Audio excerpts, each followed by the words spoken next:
When people picture the dark underworld of the most powerful mafia families, Italy and New York City are the two places that pop to mind. But just west of the Big Apple, the Buffalo crime family produced some of the most ruthless, cunning, and downright devilish figures in mafia history. From cold-blooded enforcers to untouchable kingpins, these men ruled with an iron fist and left a trail of fear that still lingers today. Let's dive into the twisted tales of five of the craziest mobsters the Buffalo family ever produced, starting with a man who seemed invincible until the day his luck ran out, Benjamin Sonny Nicoletti Jr. In the shadowed corners of Niagara Falls, the name Benjamin Sonny Nicoletti Jr. carried a weight that could crush a man's soul. Born into a life already steeped in crime, Sonny had the blood of the streets running through his veins. His father, Benjamin J. Benny Nicoletti Sr., was no ordinary man. He was a capo in the infamous Buffalo family, a name whispered with reverence and fear. By the late 1960s, Sonny, barely a man himself, had already begun walking the treacherous path laid out before him. He and his father controlled a sportsbook operation that bled money from the desperate and the damned in Niagara County. But the law was already watching. On November 26, 1968, the government finally made its move. Sonny, his father, and a lineup of hardened men, including the notorious boss Stefano Magaddino, were indicted on charges that could have brought their empire crashing down. Conspiracy and violation of the Interstate Transportation in Aid of Racketeering Act, serious crimes that carried the stench of prison bars and lost power. Yet, as always, Sonny slipped through the cracks of justice. The charges against him were dismissed, not because he was innocent, but because the authorities had cut corners using illegal wiretaps. Sonny had dodged a bullet, but the war was far from over. The year 1977 marked a dark chapter in Sonny's life. In a dimly lit bar, the air thick with the smell of cheap whiskey and stale cigarettes, John Certo made a fatal mistake. Certo slapped Sonny's niece, a move that signed his death warrant. The next day, Certo was found dead. His body a message to anyone who dared cross the Nicoletti family. Whispers in the shadows pointed to Sonny, but nothing stuck. Once again, the law found itself powerless against the ghost that was Sonny Nicoletti. He was a man who had made an art of evasion, slipping through legal traps like water through fingers. But this was a different kind of battle, a psychological one.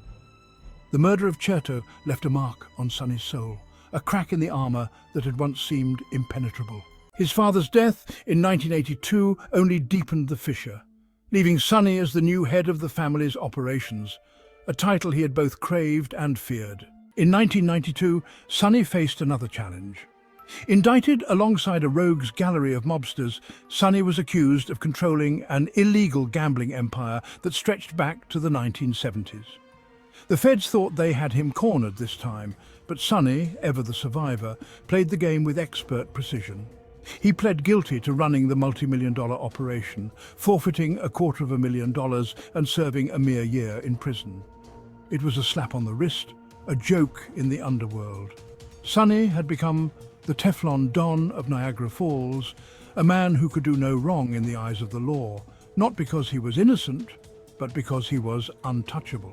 By the early 2000s, Sonny had expanded his operations, setting up a betting service in the Dominican Republic with a former banker named Adam Thomas. But this wasn't just any betting service, it was a trap for the desperate, and those who couldn't pay up were met with brutality.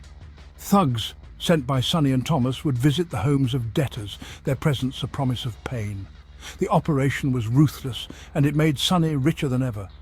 But it also painted a target on his back. On September 12, 2002, the law finally caught up with Sonny. Arrested on federal charges of racketeering, conspiracy and extortion, it seemed that the Kingpin's reign was over. But even then, Sonny managed to slip the noose. His lawyer, a master of the legal system's dark arts, worked the angles until Sonny received nothing more than probation. It was a victory, but a hollow one. The law was closing in, and even Sonny knew that his time was running out. In 2004, Sonny's luck finally ran dry. Convicted of felony weapons charges, he was sent to prison for possessing high-priced shotguns, a minor crime for a man of his stature, but a crime nonetheless. The once mighty underboss was now just another inmate, a shadow of the man who had ruled Niagara Falls with an iron fist. Despite his legal troubles, Sonny's reputation in the underworld remained intact. In 2006, he was promoted to underboss of the Buffalo family, a title that came with power but also with the heavy weight of expectation. He tried to rebuild, to regain the influence he had once wielded so effortlessly. But time had taken its toll. The years of dodging bullets, both literal and figurative, had worn him down. His health deteriorated, and by 2012, Sonny was a broken man. On September 3, 2012, Benjamin Sonny Nicoletti Jr. died, not in a blaze of glory, but in the quiet despair of a hospital room. Complications from a stroke had claimed him, succeeding where countless enemies had failed. The streets of Niagara Falls, once his kingdom, moved on without him. The end of an era, indeed, but life in the underworld continued, indifferent to the passing of one of its most infamous sons. When the name Lead Pipe Joe was whispered in the dark alleys of Buffalo, it sent shivers down the spines of those who knew the weight it carried. Behind the charming smile of a pizzeria owner was a man who commanded respect through fear, power, and a legacy steeped in crime. This is not just a tale of pizza and politics. This is the story of the last Don of Buffalo, a man who danced on the edge of the law and built an empire in the shadows. Stick around as we uncover the dark secrets, the rise to power, and the inevitable fall of Joseph Lead Pipe Joe Todaro, the godfather who held an entire city in his grip. On the streets of Buffalo, whispers of power often carried the name Joseph E. Todaro, but behind the nickname Lead Pipe Joe, there was a man who was far more than just muscle. Born to Anthony Todaro and Sarah Frangiamore, Joe emerged from the shadows of his heritage, inheriting a legacy of both blood and business. He married Josephine Santamaro, and together they built a family, raising their son, Joseph Jr., and daughter, Linda. But as the sun rose on his domestic life, the dark alleys of Buffalo saw the rise of a different kind of empire. In the 1960s, as Stefano Magaddino began retreating into the twilight of his reign, Joseph Todaro was already a name spoken with respect and fear. The Blue Banner Social Club, a nondescript building on Prospect Ave, became the nerve center of Todaro's operations. Here, among the smoke-filled rooms, men wagered more than just money, they bet their lives. Todaro Sr. controlled a network of bookmaking, card games and loan sharking that stretched from Buffalo to Las Vegas. His rise in the family was swift, a testament to his cunning and ruthlessness. He was a man who knew how to make money, and in the world of La Cosa Nostra that was all that mattered. But power, like the smoke from his beloved cigars, is fleeting. On the night of May 8, 1967, the FBI and state police raided Panaro's Snowball Lounge. Inside, they found a gathering of Buffalo's most notorious crime figures, including Todaro. It was supposed to be a stag party, a celebration of a friend's upcoming wedding, but the authorities saw it as something more sinister. The newspapers dubbed it Little Appalachian, a reference to the infamous Mafia meeting a decade earlier. The Snowball Lounge lost its liquor license, and Todaro's cousin, Bobby Panaro, was forced to close the bar. Todaro, furious at the disruption of his plans, sued the FBI for discrimination, but the damage was done. March 13, 1982 was a cold night in Buffalo, but outside the Playboy Club, things were heating up. A brawl erupted, a brutal clash that left blood on the pavement and fear in the hearts of onlookers. Todaro was in the thick of it, not just as a participant but as a protector, defending his friend, Daniel Sansanese Jr. The fight was a public spectacle, a rare glimpse into the violent world Todaro usually kept hidden behind the walls of hotel rooms and VIP lounges. The FBI watched closely, noting every move, but once again Todaro slipped through their fingers, his power undiminished. By 1984, the old guard had fallen. Samuel Frangiamore retired, and Joseph Todaro Sr. ascended to the throne of the Buffalo crime family. With his son, Joseph Jr., by his side as underboss, the Todaro dynasty was cemented.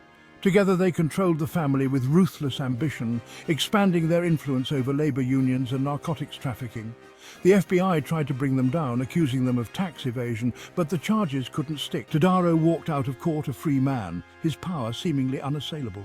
The 1990s brought new challenges, but Todaro's awareness kept him ahead of the law. A gambling investigation in 1989 identified Todaro and his son as the leaders of a mafia family that ruled Buffalo. Yet the courts could never prove the extent of their crimes. Even as the FBI bugged the cars of his associates, they found nothing that could bring down the Todaros.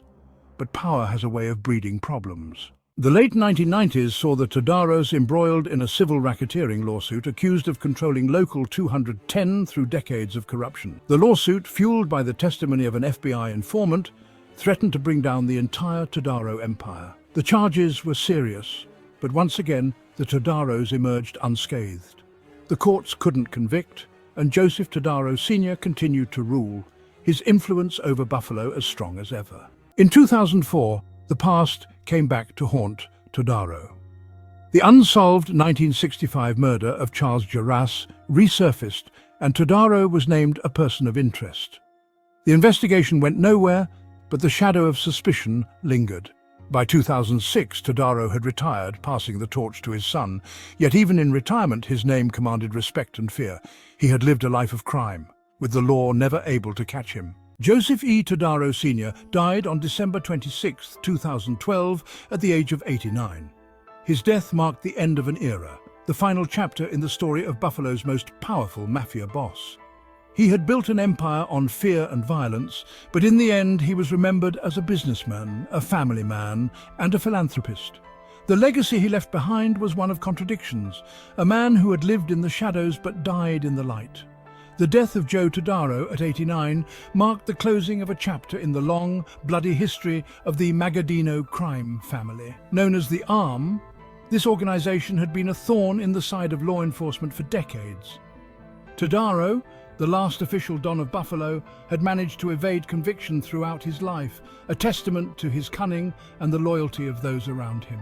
Ready for a healthier life? Contact Pure Home 365. Our water and air purification systems are the only products that remove up to 99.9% of all contaminants and toxins that we breathe and drink. So call 904-386-3816 or scan the QR code to schedule your free consultation with one of our experts. We'll discuss the details about the contaminants in your water like lead, chlorine, and even arsenic. Then provide you with a curated solution based on your family's needs to give you the cleanest cooking, bathing, and drinking water throughout your home. So call Pure Home 365 at 904-386-3816 or scan the QR code for your free consultation. Our friendly and knowledgeable staff awaits. Pure Home 365, helping people live longer, healthier lives. When you think of a family business, you might imagine a cozy pizzeria passed down through generations. But what if that family's business wasn't just about making the best pizza in town? Picture a world where a slice of pepperoni comes with a side of power, and where the man behind the counter is rumored to be pulling the strings of a mafia empire. In this video, we're diving into the shadowy life of Joseph Big Joe Todaro Jr., the man who turned a beloved Buffalo pizzeria into the suspected hub of a criminal dynasty. Buckle up as we uncover the secrets baked into La Nova's crust, where the dough isn't the only thing rising. Joseph A. Big Joe Todaro Jr. was born into a legacy of power and influence, his name synonymous with both business success and whispered rumors of crime. The son of Joseph Todaro Sr., founder of the now iconic La Nova Pizzeria in Buffalo, New York, Todaro Jr. grew up in the shadow of his father's booming business and the darker world that allegedly lurked beneath it. By the time he reached adulthood, it was clear that Big Joe wasn't just inheriting a pizza empire. He was stepping into the shoes of a man with ties to one of America's most secretive and dangerous organizations, the Mafia. The mid-1970s marked a turning point in Todaro's life when an attempt on Faust Novino's life thrust him into the criminal spotlight. Novino, a man well acquainted with the underworld, was lured to a warehouse on Buffalo's west side, his supposed friend Louis Pizza whispering promises of an easy score. But as Novino stepped into the dimly lit space, the shadows around him shifted, revealing figures who were not there to help. The tension thickened as he noticed John Sacco's hulking form emerging from the dark, a raised arm signaling the start of something deadly. Novino, quicker on the draw than his ambushers expected, fired his .45, the gunshots echoing off the cold concrete walls. Sacco fell, but the danger was far from over. Falzoni, another figure in this deadly game, moved in, only to be met with Novino's bullets. The air was thick with gunpowder and fear as Todaro Jr. and Frank Billitteri appeared, crouched on the floor like predators waiting for their moment to strike. The ambush had gone terribly wrong, the hunters becoming the hunted as Novino fought for his life, firing at shadows that moved too quickly for comfort. Finally, in a desperate bid for survival, Novino ducked behind a rolled-up rug and bolted out the door, the sound of his ragged breathing competing with the distant wail of police sirens. It was a night that would mark Todaro Jr. as more than just a businessman in the eyes of law enforcement. a night that would haunt him and those involved for years to come. As the 1980s dawned, Todaro Jr.'s role within the Buffalo crime family solidified. When his father assumed leadership of the family after Sam, the farmer More's retirement, Todaro Jr. was promoted to underboss, a position of immense power and even greater scrutiny. The FBI's interest in the Todaros intensified, and by 1989, both father and son were named in a federal investigation that exposed the inner workings of the Buffalo Mafia. The FBI's report painted a damning picture. The Todaros controlled everything from labor unions to narcotics trafficking, their influence stretching across western New York like a dark shadow. Despite the mounting pressure, Todaro Jr. managed to maintain his grip on both his business and his criminal enterprise. But in 1990, the weight of these allegations forced him to resign from his position as business agent of the Laborers International Union of North America, Local 210, a move that marked the beginning of a temporary retreat from the public eye. The resignation, however, did little to quell the suspicions surrounding him. In 1996, both Todaro Sr. and Jr. were named among 24 alleged organized crime figures accused of infiltrating and corrupting the very unions they had once represented. It seemed the Todaro name was destined to be forever intertwined with organized crime, despite their public denials.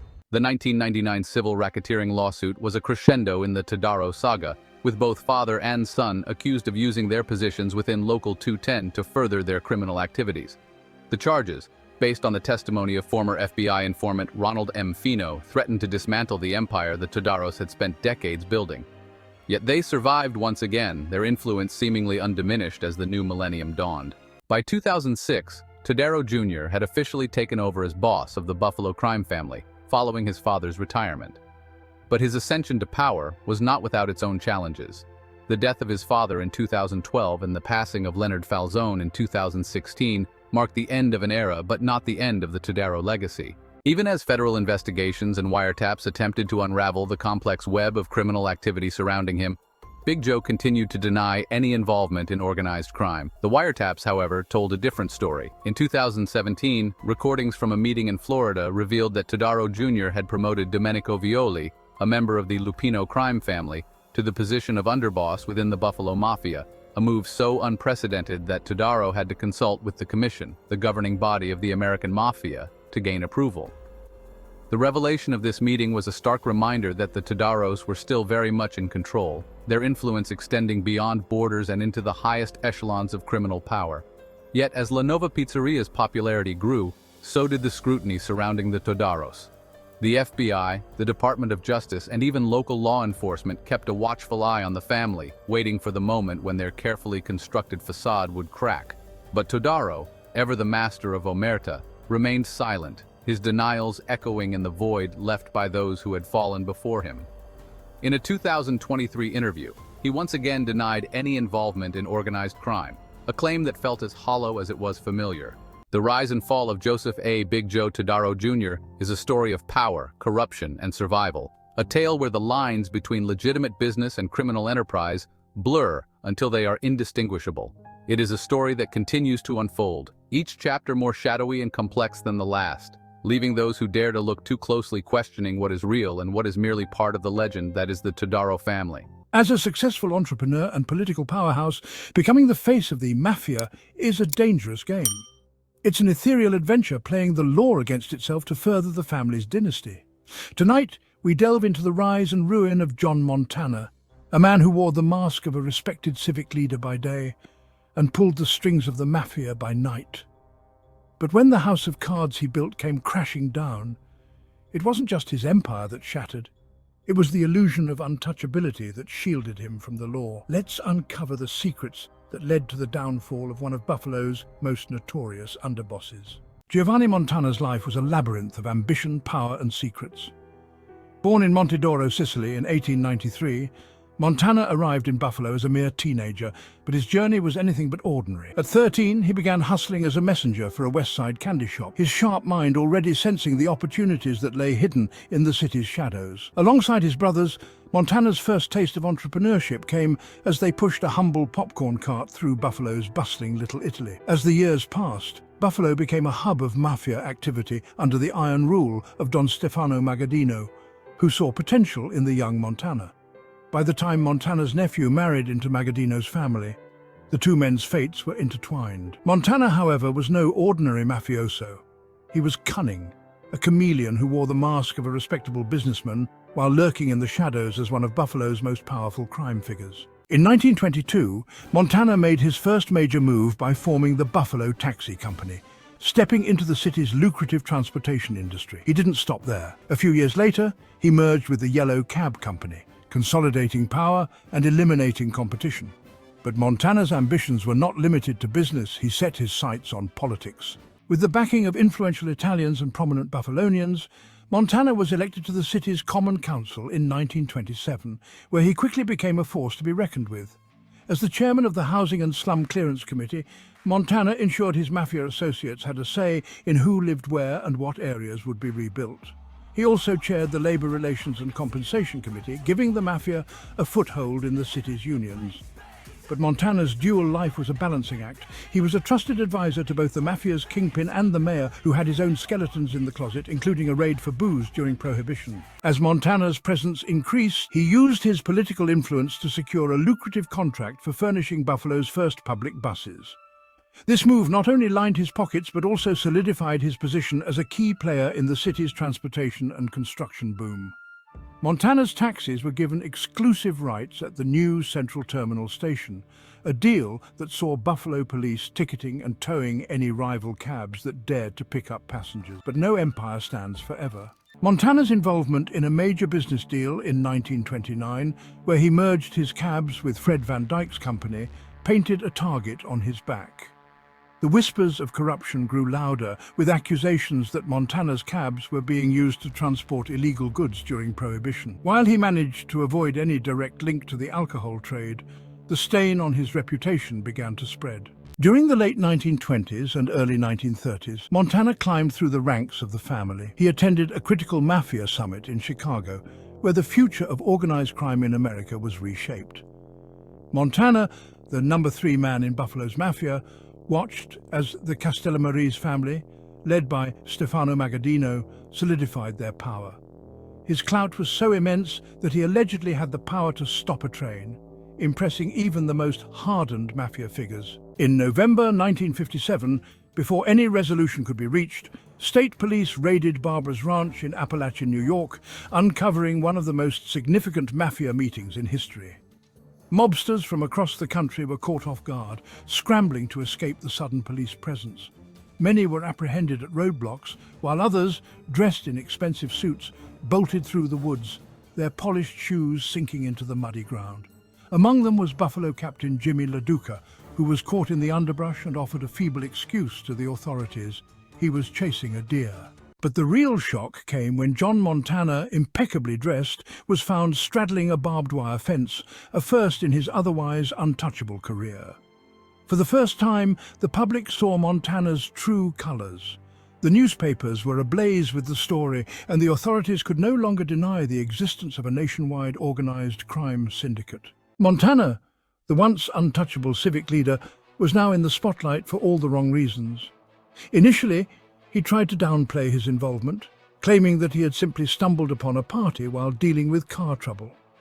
"I have nothing to hide, nothing to conceal," he insisted. "I can talk to the FBI, the tax people, and anyone else in authority because I have not committed a crime."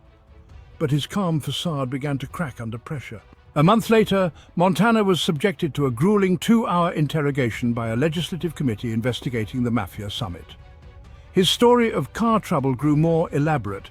He claimed he was driving to Pittston, Pennsylvania, with Antonio Magaddino, the younger brother of the Mafia boss Stefano Magaddino, when their Cadillac's brakes failed near Utica. They decided to stop at Joe Barbara's house for repairs, only to find a large gathering already in progress. Montana maintained that he had no interest in the party and waited in a quiet room for his car to be fixed. But the investigators weren't buying it. When asked why he fled through the woods when the police arrived, Montana's response was weak. He claimed someone had shouted to run, so he and Antonio bolted without thinking. State Police Sergeant Croswell, who had apprehended Montana, later testified that the Mafia Don had attempted to bribe him, offering a promotion in exchange for being let go. The cracks in Montana's story widened, and the investigation began to unravel his carefully constructed life. Montana's deep connections to the Mafia were laid bare. Investigators unearthed phone calls between Montana's businesses and known mob bosses like Joe Profaci in Brooklyn and Joe Falcone, Magaddino's captain in central New York. It became clear that Montana was more than just a civic leader. He was a key figure in the Mafia's operations. His ties to Joe Barbara, Jimmy LaDuca and other notorious gangsters were undeniable, and his alibi of simply driving with a Magaddino only deepened the suspicion. He had been honored as Buffalo's Man of the Year, yet here he was, exposed as a Mafia consigliere, his influence now a double-edged sword. The newspapers had a field day with the story, and the public was left questioning how a man so deeply entrenched in organized crime could have been revered as a community leader. The US Senate launched an investigation into the Appalachian meeting, questioning mobsters from across the country. One by one, they invoked the Fifth Amendment, refusing to incriminate themselves, except for John Montana. Out of over 50 Mafia figures, Montana was the only one to offer an explanation, sticking to his story of car trouble. With his lawyer, Frank G. Rakel, by his side, Montana defended himself against the relentless questioning from the Senate panel. But the truth was inescapable. Senators grilled Montana on his civic roles, his business ventures, and his connections to the Mafia. They exposed the Buffalo Beverage Corp as a front for Mafia operations, linking Montana to notorious figures like Jimmy LaDuca and the Magaddino family. The final blow came when Senator Bobby Kennedy, the president's brother, confronted Montana with a photograph of him alongside Paul Palmieri, a notorious gangster. Montana claimed it was taken at a political meeting, but Kennedy revealed it had been snapped at the Del Golfo Society in 1939, deepening the suspicion. The public humiliation was complete. Montana's influence in Buffalo, once unmatched, was now in ruins. He had violated the Mafia's sacred code of omerta, or silence, by offering any explanation at all. Montana was sentenced to 5 years in prison and fined $10,000 for conspiracy to obstruct justice. In the Underworld, this was unforgivable, but even this punishment was not the end. On November 29, 1960, the United States Court of Appeals overturned the convictions, citing a lack of evidence that the Appalachian meeting had been criminal in nature. Montana, now 66 years old, was released, but his power and reputation had been irreparably damaged. He returned to his home on Starin Avenue in North Buffalo, a shadow of the man he once was. In 1963, another investigation into Appalachian was launched, and Montana was once again dragged into the spotlight. This time, the State Crime Commission and the US Senate Subcommittee dug deeper into his Mafia connections. Montana, now in his 70s, was called to testify. But the years of deception had taken their toll. He was a broken man, his once commanding presence reduced to a frail figure in a courtroom. The Senate Committee on Government Operations, led by Senator John McClellan, grilled Montana on his role in the Appalachian meeting, but he remained evasive, claiming he had no knowledge of any criminal activities. But the evidence was overwhelming. The committee uncovered more ties between Montana and the Mafia, linking him to various illegal operations, including extortion, loan sharking, and racketeering. Montana's involvement in the Fort Erie racetrack was particularly damning, as it was revealed that he had used his position to funnel money into the Mafia's coffers.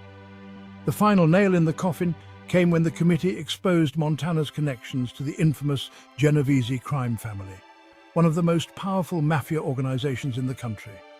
Montana's fall from grace was now complete. His once glorious empire had crumbled, and he was left with nothing but a tarnished legacy. The man who had once been Buffalo's Man of the Year was now a pariah, shunned by the very community he had once ruled.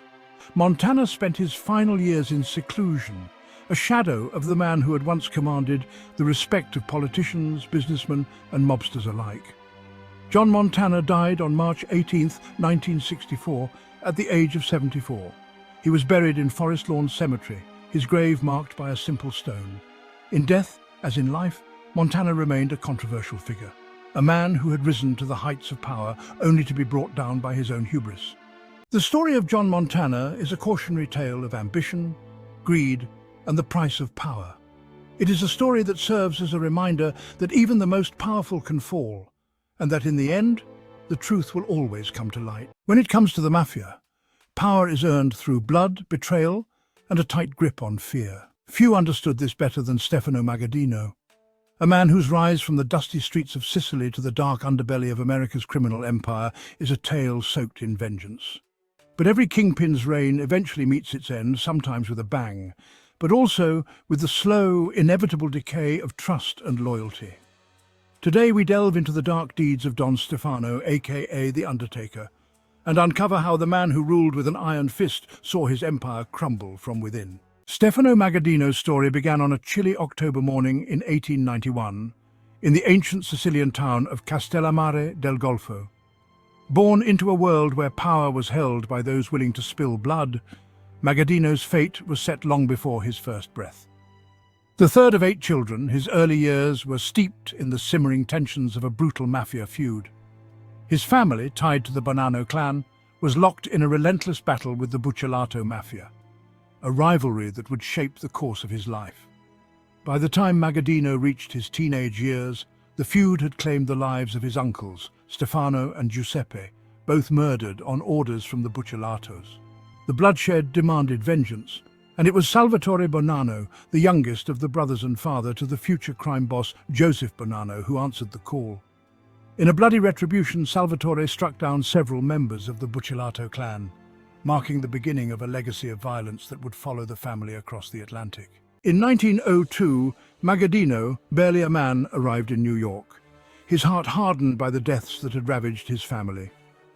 America was a new land, but it offered no escape from the past.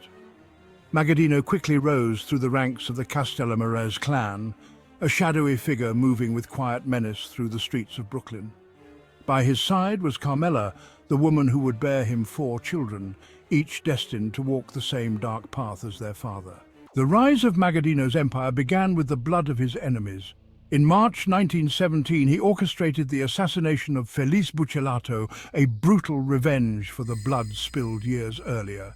His power grew, and with it, the fear he inspired. But Magaddino was not content with mere revenge. He sought to dominate the underworld, to carve out a kingdom of his own. In August 1921, Magaddino's ruthlessness was on full display. Bartolo Fontana, a trembling barber with more fear than loyalty, turned himself into the New York police, confessing to the murder of Camillo Caiozzo. The killing, he claimed, was at the behest of the Good Killers, a group of mafiosi from Castellammare del Golfo, seeking retribution for the murder of Magaddino's brother Pietro. Fontana, terrified for his life, agreed to set a trap for the mafia boss. Stefano Magaddino, unaware of the betrayal, met Fontana at Grand Central Station, handing over a meager $30 to help the barber escape. But as the money exchanged hands, undercover officers closed in, arresting Magaddino in a quiet fury. The fall seemed imminent, but Magaddino was a man of cunning and persistence. The conspiracy charges were mysteriously dropped, and the would-be Kingpin vanished from New York City, fleeing to the quieter yet no less treacherous streets of Buffalo. There, with the sudden death of Buffalo crime family boss Joseph DiCarlo in 1922, Magaddino seized power, crowning himself the new ruler of the Buffalo underworld. From his new throne in Niagara Falls, Magaddino built an empire, using the Magaddino Memorial Chapel as a legitimate front for his true business, bootlegging. With prohibition in full swing, Magaddino smuggled wine and spirits across the Niagara River, supplying the speakeasies of Buffalo and Niagara Falls. The profits were vast, and Magaddino's power grew unchecked. But with the end of prohibition, Magaddino's empire did not crumble. It evolved. He expanded into loan sharking, illegal gambling, extortion and labor racketeering, all while maintaining a veneer of respectability through legitimate businesses. His control spread across upstate and western New York, into Pennsylvania and Ohio, and even into Canada. Magaddino's reach extended like a cancer, infiltrating every corner of the region's underworld. By the 1960s, Magaddino's syndicate was supplying drugs to Canadian cities, his influence darkening the streets of Hamilton, Guelph and Toronto. He had become a kingpin, a man whose name was whispered in fear across the criminal underworld. His status as an old-style boss, preferring to stay in the background, only added to his mystique. He was the arbiter of disputes, the man who kept the peace even as he profited from the chaos. But every empire has its cracks, and Magaddino's began to show. In 1963, Joseph Bonanno, once an ally, plotted to assassinate Magaddino and several other Mafia commission bosses, seeking to seize power for himself. The plot was uncovered, but the seeds of distrust had been sown. In 1968, the final blow came.